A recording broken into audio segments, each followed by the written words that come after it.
Hello दोस्तों, DY academy channel पर आपका हार्दिक स्वागत है। आपको पता ही होगा, DY एकेडमी चैनल पर हम लोग आपके लिए यूपी PCN TG2 2023 के लिए एक सीरीज चला रहे हैं, जिस सीरीज का नाम है सिलेक्शन बूस्टर सीरीज। इस सीरीज में हम आपके लिए मटेरियल साइंस के ऑब्जेक्टिव क्वेश्चन को डिस्कस कर रहे थे। ये मटेरियल साइंस का पार्ट 4 है और सिलेक्शन बूस्टर सीरीज का भी पार्ट 4 है। ठीक है, तो मटेरियल साइंस का ये 16वां क्वेश्चन है। मटेरियल साइंस का ये 16वां क्वेश्चन है। एक क्वेश्चन हम जो करा रहे हैं सिलेक्शन बूस्टर सीरीज के, एक क्वेश्चन का मतलब है 10 क्वेश्चन को आराम से इजीली आप करेक्ट मतलब कर सकते हैं, सॉल्व कर सकते हैं। हम इसमें वो कंटेंट या नोट्स देंगे आपके लिए, या वो शॉर्ट नोट्स प्रोवाइड करा रहे हैं जो कि यूपी PCN TG2 के लिए ये सिलेक्शन बूस्टर सीरीज आपके लिए एक अहम रोल प्ले कर सके। तो हम चलते हैं इस सिलेक्शन बूस्टर सीरीज के 16वें क्वेश्चन पर। देखो क्वेश्चन क्या कहता है, BH कर्व का आकार कैसा होता है एयर के लिए। अगर मैं बात BH कर्व की करूं तो BH कर्व किस किस के बीच बनता है, तो BH कर्व बनता है मैग्नेटिक फील्ड डेंसिटी और मैग्नेटिक फील्ड इंटेंसिटी के बीच। तो मैग्नेटिक फील्ड डेंसिटी की बात करें तो मैग्नेटिक फील्ड डेंसिटी क्या होती है, एकांक क्षेत्रफल से गुजरने वाला फ्लक्स, एकांक क्षेत्रफल से गुजरने वाला फ्लक्स मैग्नेटिक फील्ड डेंसिटी कहलाता है। मैग्नेटिक फील्ड डेंसिटी की यूनिट होती है, वो होती है वेबर पर मीटर स्क्वायर, इसी को हम क्या बोलते हैं, टेस्ला। अब चलते हैं मैग्नेटिक फील्ड इंटेंसिटी। देखो मैग्नेटिक फील्ड इंटेंसिटी का क्या मतलब है कि विद्युत बल रेखाएं कितनी पास पास है, कितनी दूर दूर है। अगर हमारी विद्युत बल रेखाएं पास पास होंगी तो मैग्नेटिक फील्ड इंटेंसिटी होगी। अगर हमारी विद्युत बल रेखाएं दूर दूर है तो इसका मतलब हमारी मैग्नेटिक फील्ड इंटेंसिटी कम है। तो मैग्नेटिक फील्ड इंटेंसिटी का जो मात्रक है वो है एम्पियर टर्न पर मीटर। तो BH कर्व जो बनता है हमारा, वो बनता है मैग्नेटिक फील्ड इंटेंसिटी और मैग्नेटिक फील्ड डेंसिटी के बीच। तो हम y एक्सिस पर लेते हैं मैग्नेटिक फील्ड डेंसिटी को और x एक्सिस पर लेते हैं मैग्नेटिक फील्ड इंटेंसिटी को। देखो अगर हम जहां से इस फॉर्मूले से देखें B बराबर फाई अपॉन ए, तो B जो मैग्नेटिक फील्ड डेंसिटी है जो प्रोपोर्शनल है फाई के। ठीक है, अगर हम इस फॉर्मूले से देखें मैग्नेटिक फील्ड इंटेंसिटी, ये H प्रोपोर्शनल है I। तो अगर हम BH कर्व में देखें, हमने B को लिया y एक्सिस पर, H को लिया x एक्सिस पर, तो B प्रोपोर्शनल है फाई के, H प्रोपोर्शनल है I के। तो हमारा जो BH कर्व है क्या होता है, ये सैचुरेशन की कंडीशन में बनता है। किसकी कंडीशन में बनता है, BH कर्व सैचुरेशन की कंडीशन में होता है। तो सैचुरेशन क्या होता है, मेन पॉइंट है सैचुरेशन क्या होता है। देखो सैचुरेशन क्या होता है, हम किसी मटेरियल के लिए जब हम विद्युत धारा का मान बढ़ाएंगे तो फ्लक्स भी बढ़ेगा। तो एक कंडीशन ऐसे आएगी, हम धारा का मान बढ़ाएंगे फ्लक्स बढ़ेगा, धारा का मान बढ़ाएंगे फ्लक्स बढ़ेगा। लेकिन एक कंडीशन ऐसी आएगी, धारा का मान बहुत अधिक होगा लेकिन फ्लक्स बढ़ेगा नहीं, स्थिर हो जाएगा। वही कंडीशन क्या होती है, सैचुरेशन की कंडीशन होती है। तो BH कर्व क्या दर्शाता है, तो BH कर्व का जो एरिया होता है वो हिस्टेरिस लॉसेस को दर्शाता है। हिस्टेरिस लॉसेस का जो फॉर्मूला होता है PH बराबर KH B मैक्सिमम। ये B क्या है, यहाँ पर मैग्नेटिक फील्ड डेंसिटी की अधिकतम वैल्यू की जो पावर होती है 1.6 इंटू F क्या फ्रीक्वेंसी है। हाँ, हिस्टेरिस लॉसेस DC के लिए 0 होते हैं। हाँ, अगर मैं बात करूं सॉफ्ट मैग्नेटिक मटेरियल के लिए BH कर्व, का मान, जब BH कर्व छोटा मतलब स्मॉल साइज होता है, इसका कितना होता है, स्मॉल साइज का होता है। यही हार्ड मैग्नेटिक मटेरियल के लिए BH कर्व वेरी लार्ज यानी लार्ज साइज का होता है।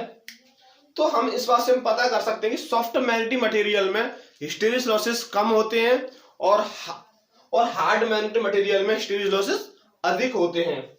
एयर के लिए बीएच कर्व कैसा होता है, शेप्ड लीनियर का होता है। हाँ, अगर मैं इसका जो ये बीएच कर्व का आकार कैसा होता है एयर के लिए, इसका जो राइट आंसर है वो है स्ट्रेट लाइन। क्या है, स्ट्रेट लाइन। तो एयर के लिए हम बीएच कर्व का मान लीनियर होता है, ये अच्छे से आपको पता चल गया। हाँ, एयर की बात करें, एयर की परमिबिलिटी कितनी होती है, लो होती है। एयर की परमिबिलिटी लो होने का मतलब क्या है, परमिबिलिटी होती है जैसे हमारी विद्युत सर्किट में, इलेक्ट्रिक सर्किट में कंडक्टिविटी होती है, वैसे ही मैग्नेटिक सर्किट में परमिबिलिटी होती है। परमिबिलिटी का मतलब क्या है कि किसी मटेरियल की अगर परमिबिलिटी अधिक है तो उसका रीजन है कि उससे विद्युत फ्लक्स या विद्युत बल रेखाएं अधिक इजीली पास हो रहा है। क्या हो रहा है, इजीली पास हो रहा है। मैग्नेटिक या परमिबिलिटी अधिक है किसी मटेरियल की, तो उससे मैग्नेटिक फील्ड बहुत इजीली पास हो रहा है। अगर परमिबिलिटी लो है तो उससे मैग्नेटिक फ्लक्स आसानी से पास नहीं हो रहा है। ठीक है। एयर का रिलक्टेंस अधिक होता है। रिलक्टेंस का मतलब क्या है, रिलक्टेंस इलेक्ट्रिक सर्किट में रेजिस्टेंस और मैग्नेटिक सर्किट में रिलक्टेंस एक जैसे होते हैं। तो रिलक्टेंस का काम है मैग्नेटिक फ्लक्स का अपोज करना। क्या होता है, मैग्नेटिक फ्लक्स का अपोज करना। जैसे ही एयर हमारा मैग्नेटिक फ्लक्स का क्या करती है, अपोज करती है, इसलिए इसका रिलक्टेंस क्या होता है, अधिक होता है। ओके, ये क्वेश्चन आपको अच्छे से समझ में आया होगा। बीएच कर्व बहुत अच्छे से समझ में आया होगा। अगले नेक्स्ट क्वेश्चन में चलते हैं, बीएच कर्व, जो कि बीएच कर्व पर क्वेश्चन है, उसमें और आपको क्लियरिटी अच्छे से समझ में आएगी। दोस्तों चलते हैं हम अब सिलेक्शन बूस्टर सीरीज के ये 17वें क्वेश्चन पर। 17वां क्वेश्चन क्या कहता है, 17वां क्वेश्चन कहता है एक फेरोमैग्नेटिक मटेरियल में कुरेसिव फोर्स को हम हिंदी में बोलते हैं निग्रह होता है। एक फेरोमैग्नेटिक मटेरियल में कुरेसिव फोर्स होता है। ऑप्शन ए बीएच लूप से घिरा क्षेत्र, ऑप्शन बी बीएच लूप पर अधिकतम मान, बीएच लूप पर बी का अधिकतम मान, ऑप्शन सी बीएच लूप के ऋणात्मक एच अक्ष पर अवरोधन, ऑप्शन डी बीएच लूप के धनात्मक बी अक्ष पर अवरोधन। इसका जो राइट आंसर है वो है बीएच लूप के ऋणात्मक एच अक्ष पर अवरोधन। अगर हम बात करें कुरेसिव फोर्स, फेरोमैग्नेटिक मटेरियल हमने अच्छे से डिस्कस कर रखा है। बात करते हैं हम कुरेसिव फोर्स क्या होता है। देखो, कुरेसिव फोर्स क्या होता है, अगर हम मैग्नेटिक फील्ड इंटेंसिटी को जीरो कर दें, या क्या कहें हम, एक हमारा मैग्नेटिक मटेरियल है, इसमें हम करंट को क्या कर दें, जीरो, करंट को कम जीरो कर दें। करंट का जीरो होने का मतलब क्या है, इंटेंसिटी जीरो होना। क्यों, H प्रोपोर्शनल टू क्या है, I। तो अगर हम किसी मैग्नेटिक मटेरियल की करंट को जीरो कर देंगे तो फिर भी उसमें मैग्नेटिक फ्लक्स डेंसिटी या मैग्नेटिक फ्लक्स बचा रह जाएगा। देखो, निग्रह बल या कुरेसिव फोर्स क्या है, H बराबर जीरो होने पर B शून्य नहीं होता है। B क्या है, मैग्नेटिक फील्ड डेंसिटी शून्य नहीं होता। तब B को शून्य करने के लिए जिस बल की आवश्यकता होती है उस बल को क्या बोलते हैं, निग्रह बल। क्या बोलते हैं, निग्रह बल या कुरेसिव फोर्स। ठीक है। अब देखो ये क्या है, बी आर। हाँ, कुरेसिव फोर्स को हम HC से डिनोट करते हैं। और तो बी आर को हम किसे, बी आर क्या है, रिटेंटिविटी या रेजिडुअल फ्लक्स डेंसिटी। इसी को हिंदी में बोलते हैं धारण सामर्थ्य। तो हमारा जो मतलब है क्या है कि हम HC होता क्या है, कुरेसिव फोर्स क्या होता है वो बताना। तो H बराबर जीरो होने पर B शून्य नहीं होता है। तब B को शून्य करने के लिए जिस बल की आवश्यकता होती है उसी बल को क्या बोलते हैं, हम निग्रह बल कहते हैं। तो क्या है निग्रह बल, क्या HC। देखो हमने क्या कर दिया, हमने H क्या कर दिया, H बराबर 0 कर दिया, H हमने 0 कर दिया H, लेकिन तब भी इसमें क्या Br है। Br क्या है, रेजिडुअल फ्लक्स है। रेजिडुअल फ्लक्स क्या है, ये रिटेंटिविटी यानी कि इसकी धारा सामर्थ्य। इसे Br को हम क्या बोलते हैं, धारा का मान शून्य करने पर भी रेजिडुअल फ्लक्स रह जाता है, इसको क्या बोलते हैं, रिटेंटिविटी।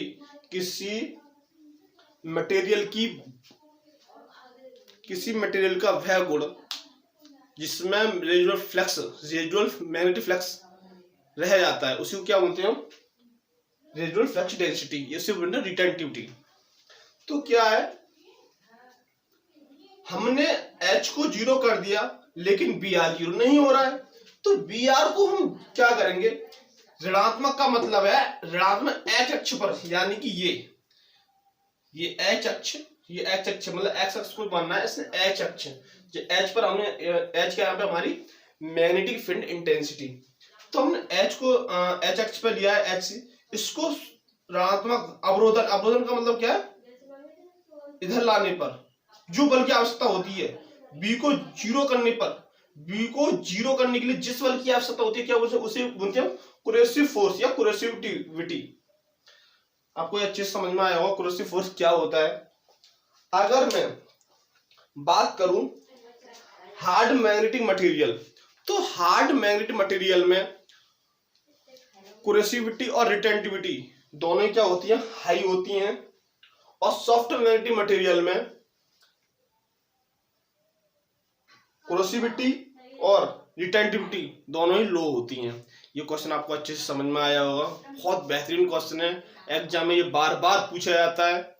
और अच्छे एग्जाम, जो अच्छे लेवल के जो एग्जाम होते हैं, यूपीपीसीएल, अदर सेंट्रल गवर्नमेंट के जितने भी एग्जाम होते हैं, उनमें ये बहुत एलएमआरसी, डीएमआरसी बहुत अच्छे से क्वेश्चन पूछा जाता है, और वेरी डिफरेंट टाइप से पूछा गया है काफी एग्जामों में। ये क्वेश्चन बहुत इंपॉर्टेंट क्वेश्चन है मटेरियल साइंस का। ये तो चलते हैं हम सिलेक्शन बूस्टर सीरीज के ये 18वें क्वेश्चन पर, जो कि बहुत इंपॉर्टेंट क्वेश्चन है मटेरियल साइंस की दृष्टि से।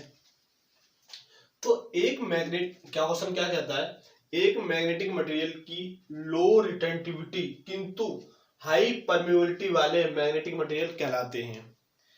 ऐसे मैग्नेटिक मटेरियल जिनकी रिटेंटिविटी लो है और परमेबिलिटी हाई है, वो मैग्नेटिक मटेरियल क्या कहलाते हैं।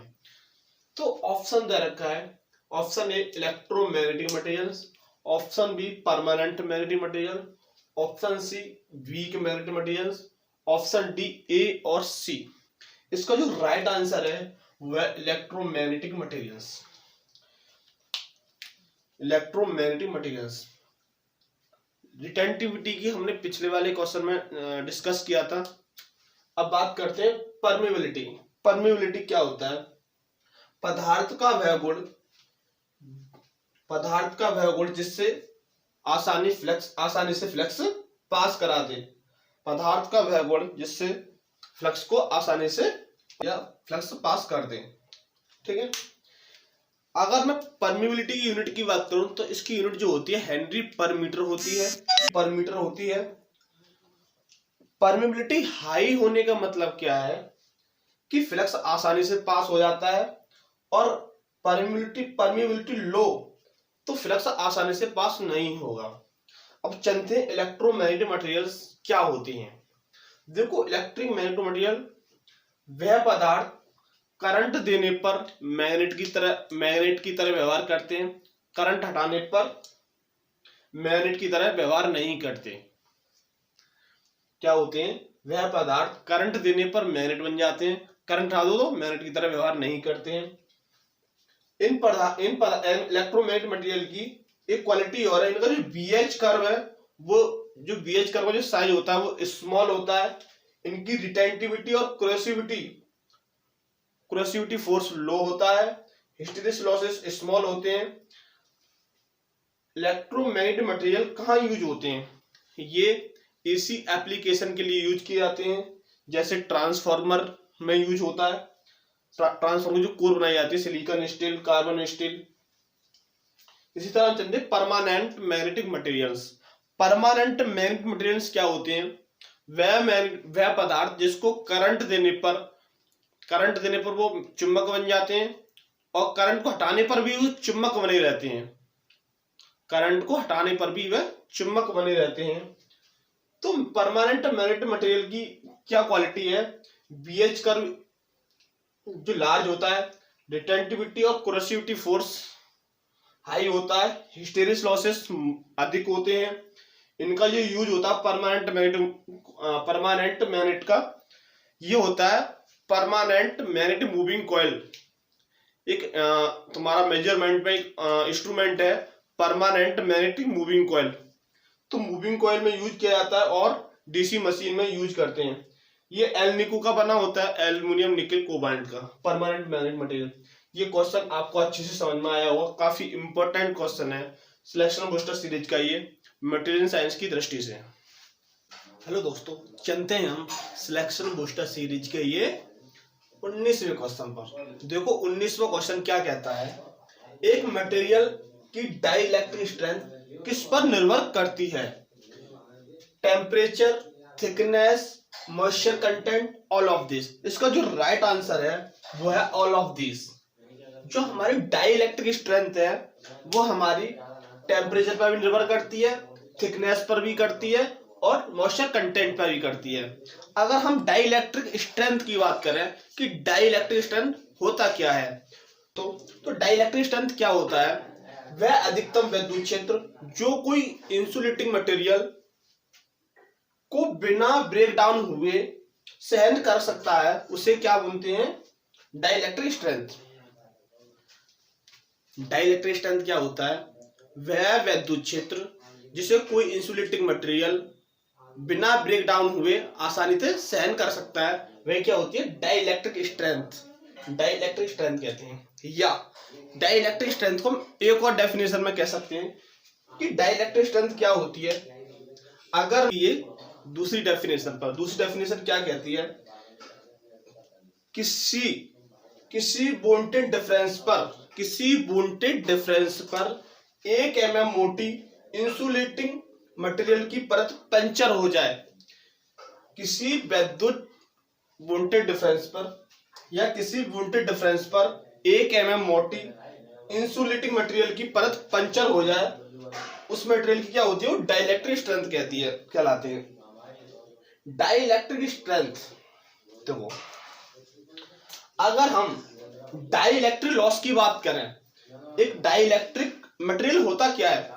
जितने भी हमारे इंसुलेटिंग मटेरियल होते हैं वो डाइलेक्ट्रिक मटेरियल होते हैं। इंसुलेटिंग मटेरियल जो कैसे हम डाइलेक्ट्रिक का ये काम करते हैं, इनकी जो कैपेसिटी होती है वो एक हम कैपेसिटर जो होता है हमारा, कैपेसिटर के अंदर जो हम माइका या डाइलेक्ट जो हम विद्युत परावर्तक इसमें यूज करते हैं, वही क्या होता है? हमारे डाइलेक्ट्रिक मीडियम उसमें भरा होता है। उसी कारण इसमें डाइलेक्ट्रिक लॉसेस उत्पन्न हो जाते हैं।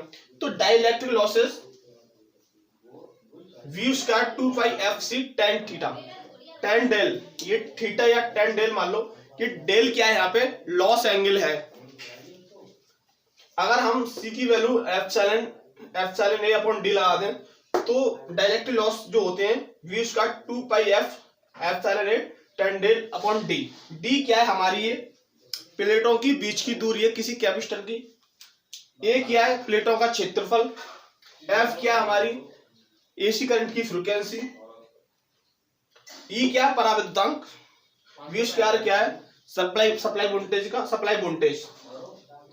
अगर टेम्परेचर मॉइस्चर, अगर हम टेम्परेचर मॉइस्चर थिकनेस बढ़ाएंगे तो डाइलेक्ट्रिक स्ट्रेंथ घटेगी। ये क्वेश्चन आपको अच्छे से समझ में आया होगा। ये यूपीपीएससी टी 2023 का सिलेक्शन बूस्टर सीरीज का ये 19वां क्वेश्चन है। दोस्तों चलते हैं हम सिलेक्शन बूस्टर सीरीज के ये 20वें क्वेश्चन पर। देखो ये सिलेक्शन बूस्टर सीरीज का 20वां क्वेश्चन काफी इंपॉर्टेंट क्वेश्चन है जो कि एग्जाम में बारी बारी से पूछा गया है। मैं जो सिलेक्शन बूस्टर सीरीज में, हाँ आपको मैं बता दूं, सिलेक्शन बूस्टर सीरीज में जितने भी क्वेश्चन हो रहे हैं वो रिपीटेड एग्जामों में रिपीटेड होते रहते हैं, कई इलेक्ट्रिकल इंजीनियरिंग के एग्जामों में, जो कि ये वो प्रीवियस क्वेश्चन है जो कि वेरी मोस्ट इंपॉर्टेंट है और काफी बार एग्जामों में पूछे गए ये क्वेश्चन। तो इन क्वेश्चनों पर हम चर्चा क्यों कर रहे हैं आखिरकार? Selection booster series UPPSC T 2023 के लिए आपके लिए एक अहम रोल प्ले कर सके सिलेक्शन बुस्टर सीरीज। तो ये क्वेश्चन है 20वां, जो क्या कहता है, निम्नलिखित में से किसी एक पदार्थ की अधिकतम परमिबिलिटी है? Option A grain oriented silicon steel, option B है 4% सिलिकॉन स्टील, ऑप्शन सी है प्योर आयरन, ऑप्शन डी है इनमें से कोई नहीं। इसका जो राइट आंसर है वो है ग्रेन ओरिएंटेड सिलिकॉन स्टील। देखो, ग्रेन ओरिएंटेड सिलिकॉन स्टील है, इसी को हम CRGO का नाम देते हैं। CRGO का मतलब क्या है? कोन्ड रोन्ड ग्रेन ओरिएंटेड। ये एक विशेष प्रकार से डेवलप की जाती है CRGO कोर, जो कि ट्रांसफार्मरों में यूज की जाती है। इसकी क्या होता है? कोन्ड रोन्ड ग्रेन ओरिएंटेड, इसी को हम ग्रेन ओरिएंटेड सिलिकॉन स्टील कहते हैं। ऐसी सिलिकॉन स्टील की चादर जिससे सभी ग्रेन का मतलब क्या है? इसके सारे मॉलिक्यूल्स एक ही डायरेक्शन में कर दिए जाते हैं, एक ही दिशा में करने के लिए रोल किया जाता है, रोल्ड। इस पर क्या है? पतली चादर, इसके जो इसमें जो अणु हमारे जो विकृत होते हैं, जो मतलब विकृत होते हैं मॉलिक्यूल्स, उसके सेम डायरेक्शन करने के लिए इस पर रोल किया जाता है, इसमें रोल किया जाता है। इसको क्या मतलब? CRGO। काफी एग्जाम में पूछा गया है कि ट्रांसफार्मर की कोर CRGO की क्यों बनाई जाती हैं, क्या कारण है? तो इसका मेन रीजन यही है, इसकी परमिबिलिटी हाई होती है, लो हिस्टेरेसिस लॉसेस होते हैं और लो रिलक्टेंस होता है। ये क्वेश्चन आपको अच्छे से समझ में आया होगा। ये क्वेश्चन एग्जाम के लिए काफी इंपॉर्टेंट है और काफी बार ये एग्जाम में पूछा